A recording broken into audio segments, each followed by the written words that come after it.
Hello everyone and welcome to another Discipline Priest commentary video. This time we'll be looking at Socrethar the Eternal on Mythic difficulty. Your basic talents for this boss are going to be the typical cookie cutter Discipline Priest talents you see on the screen. I will make one quick note about Clarity of Will. I tried using it to keep up with the 4 gift targets that you get on Mythic difficulty. But having 4 targets is just too many targets to keep your evangelism up, to keep your power word shield on them, and also to try and cast a very long cast of Clarity of Will on those 4 targets. So overall, Clarity of Will not very useful. Just go ahead and run Words of Mending.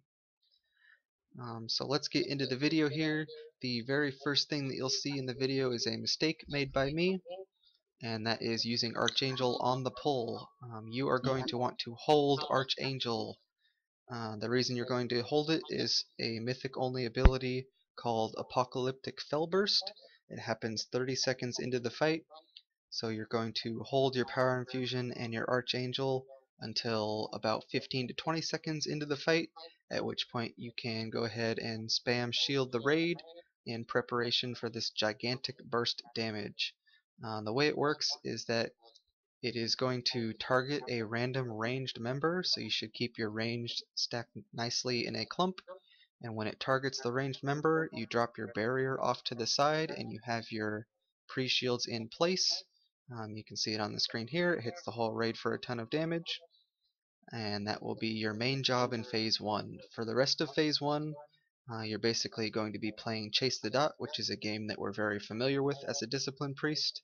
The dot does not have a long duration, but it does hit for a very significant amount of damage on Mythic difficulty. So if you can pre-shield any of those dots or play Chase the Dot, you'll be in good shape there.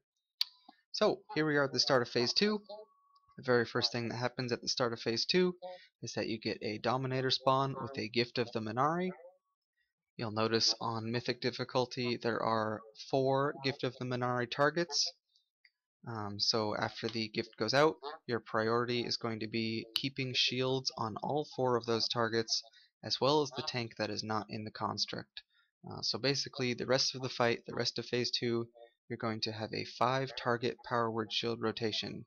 You can see on my frames here, the first person in the raid group is the Druid tank, and the 4 targets have the green debuff on them on my raid frames. So those 5 targets are going to be my main source of concentration the rest of the fight. Nobody else really needs a shield during Phase 2, so during your downtime when all 5 targets have Weakened Soul, that's when you're going to want to use your evangelism builders like Penance and Solace and Smite if you have to smite. I would say that an emergency penance on one of the Gift of the Minari targets is okay. However, no other direct healing is needed from you, so you shouldn't be aiming your Prayer of Healings at them, you shouldn't be aiming your Flash Shields at them. Just put your Power Word Shield on them and let the other healers' HOTS be used, let the other healers' direct healing be used. And that is the most important part of Phase 2, is the Gift of the Minari targets.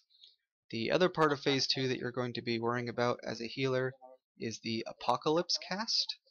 And Apocalypse has a nice little timer for you. It's a very short cast, but it has very high burst damage, so this is where pre-shielding is going to come into effect again. You should be using your second power infusion with an Archangel, as well as a barrier if you have your barrier back up. When you see an Apocalypse coming and you notice you have those cooldowns up, just go ahead and use them. And basically that'll be a very good use of those cooldowns. There aren't a lot of damaging abilities in this phase, so using your throughput cooldowns for the Apocalypse is a good idea, and keeping a 5-person shield rotation on the Gift of the Minari targets is another good idea. The only other part of the fight worth noting, in my opinion, is that there is a magic damage dot, so make sure all of your healers are dispelling in case any of those dots go out. And any priest can really carry with a mass dispel if your mana allows it. So make sure your shadow priests are doing that if you're falling behind on dispels, And that's it. That's the whole boss. So make sure you coin this boss for your phylactery, and I'll see you soon for Shadow Lord Iskar.